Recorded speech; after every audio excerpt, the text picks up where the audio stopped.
Okay, so the movie I had for my project was Munich. It was directed by Steven Spielberg, and it was released on December 23rd, 2005.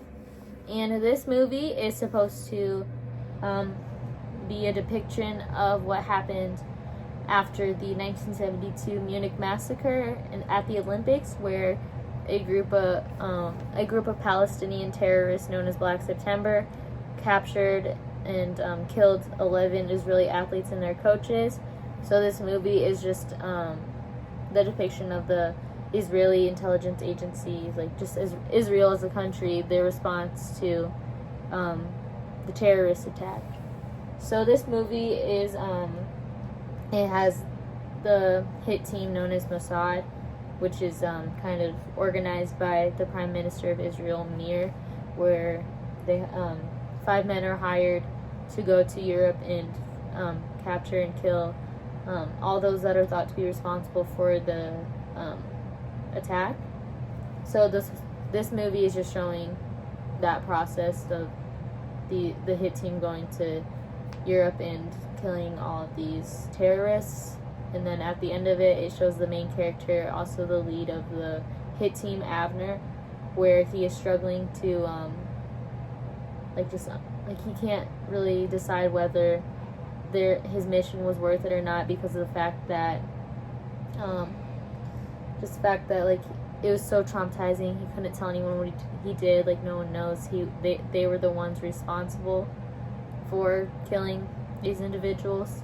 So that's kind of just a short summary of what happened in Munich. So this movie is thought to be somewhat based off of a book written by George Jonas known as Vengeance. It was released in 1984, and it is a nonfiction novel, but it has some controversy surrounding it because of the fact that it does have quite a few inaccuracies in it. One of them being like some of the dialogue that is in it. It may have never happened, so Jonas kind of just receives a lot of criticism for that. So that being said, while the book that Munich is loosely based off of receives criticism, obviously Munich has received some criticism as well. I'd say the biggest criticism for this movie would probably have to be just the amount of historical inaccuracies that it has, and just it doesn't show everything.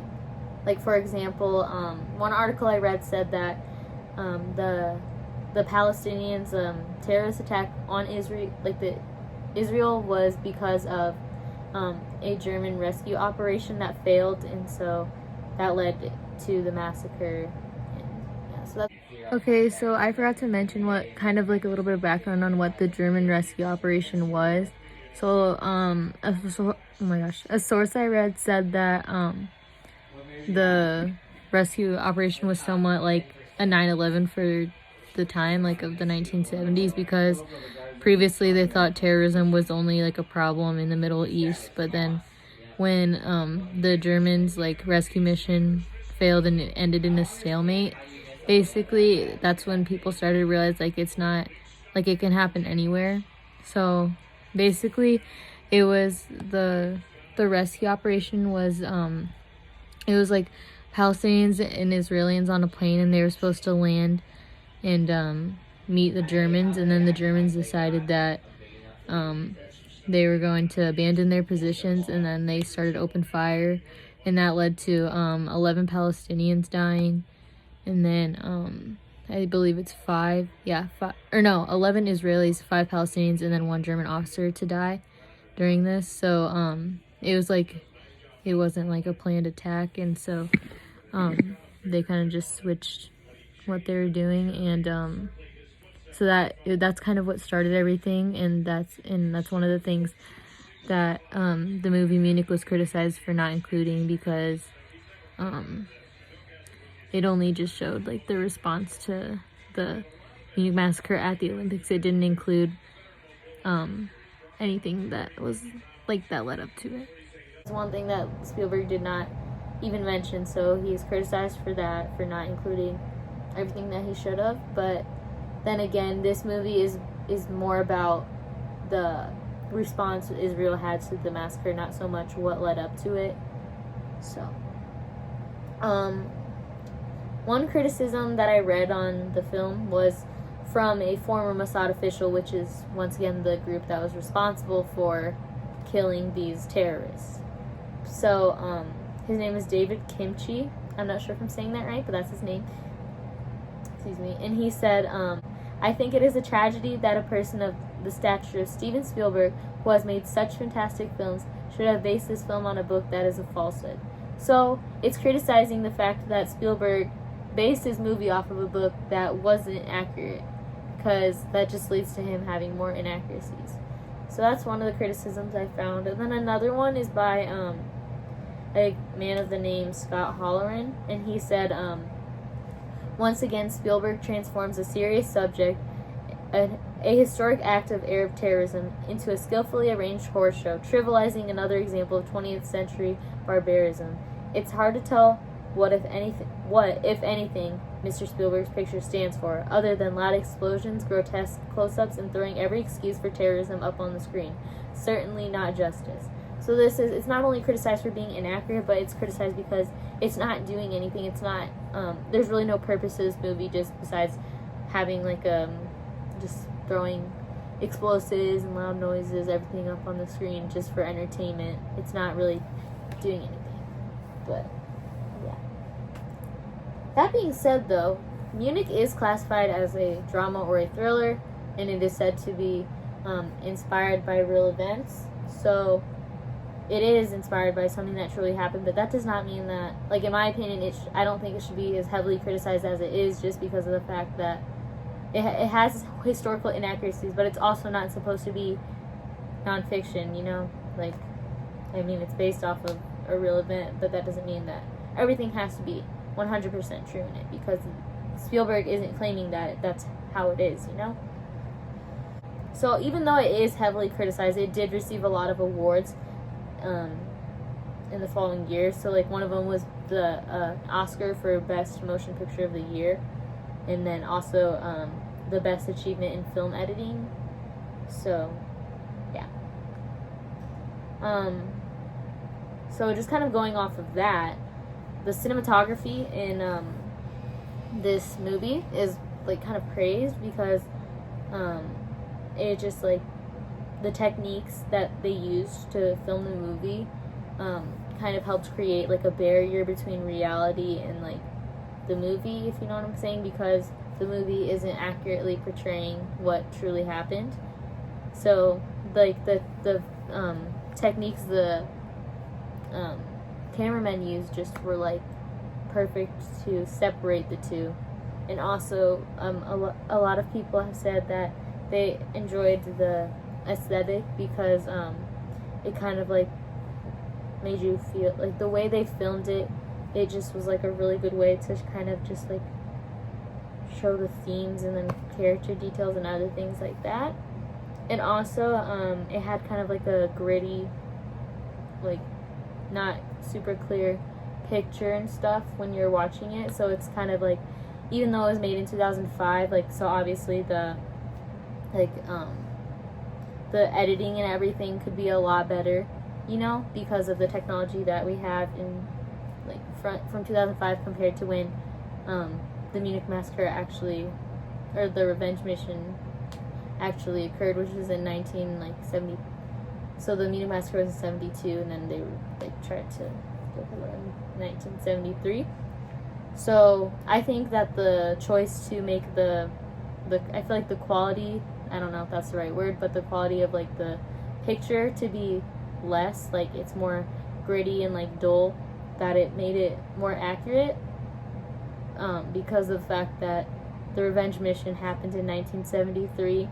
So the photography and everything wouldn't be as good as what it would be in 2005. So that was a good choice by Spielberg and just his crew to make it that less. It made it more realistic, in my opinion. But also, I think I was just kind of contradicting what I was saying in this clip. I said that the film choice, the techniques used, was a good decision because it helped create like a barrier between reality and then the movie. And then I said the techniques used made it more realistic. Yeah, I definitely think the Spielberg's choice to have like a duller and like more gritty and less HD, I guess if you want to say, like movie, it just is representative of like the time that the movie is supposed to take place. So in that aspect, I think that's what made it realistic, not so much like the barrier part. So I just kind of rambled on that clip, and I'm just trying to clarify. I don't even know if this is clarifying it, but I just want to say that I think that the decision to make the quality of the picture more like closely to how it would have been if the movie were made at the time of the massacre is just more accurate. So yeah. Just on a side note, not really, but the cinematographer for this movie was Spielberg's usual cinematographer. I have no idea how to say this, so Janusz Kaminski. But yeah, so there's that. I think that my personal opinion on this movie is I thought it was a good movie. Like, this is not something that I would normally watch. Like, I'm not really into, like, I mean, I like, my type of movie would be probably, like, I like little kid movies, honestly. Like, I want to see Frozen 2. But this movie is not something I would normally watch just because of the fact that it's, like, kind of, like, based off of, like, terrorism and, like, war and violence. Like, I don't really like that. I like more, like, if it were going to be along those lines, I would like it more, like, missing cases and murders and stuff. I think that's more interesting than, like, I'm just normally more interested in that. But I honestly think this movie is good. It was my first time watching it, and I would watch it again. I thought it was really interesting, and I really liked it. And, like, I'm honestly surprised because, like I said, I don't normally pick movies like this and stuff. And, like, the only thing I didn't really like is the fact that they're speaking in other languages a lot. Like, not like a lot, but there was like a few scenes where they're speaking in a different language. I don't even know what language it would be. They're in Europe, so, but I did not know what language they were speaking unless they put subtitles on, and like that, like sometimes they wouldn't. It would just be them talking in another language, and I couldn't really, like, obviously I couldn't understand what they were saying, but I mean, I guess it couldn't have been that important if they didn't translate it. So yeah, but I thought this movie was good. I didn't really see any problems with it, and I would have never known that the movie was so inaccurate. The main actor in this movie was Eric Bana, and he was Abner. And then there's also Daniel Craig as Steve, who was another person that was working with Abner, or Eric Bana, whatever.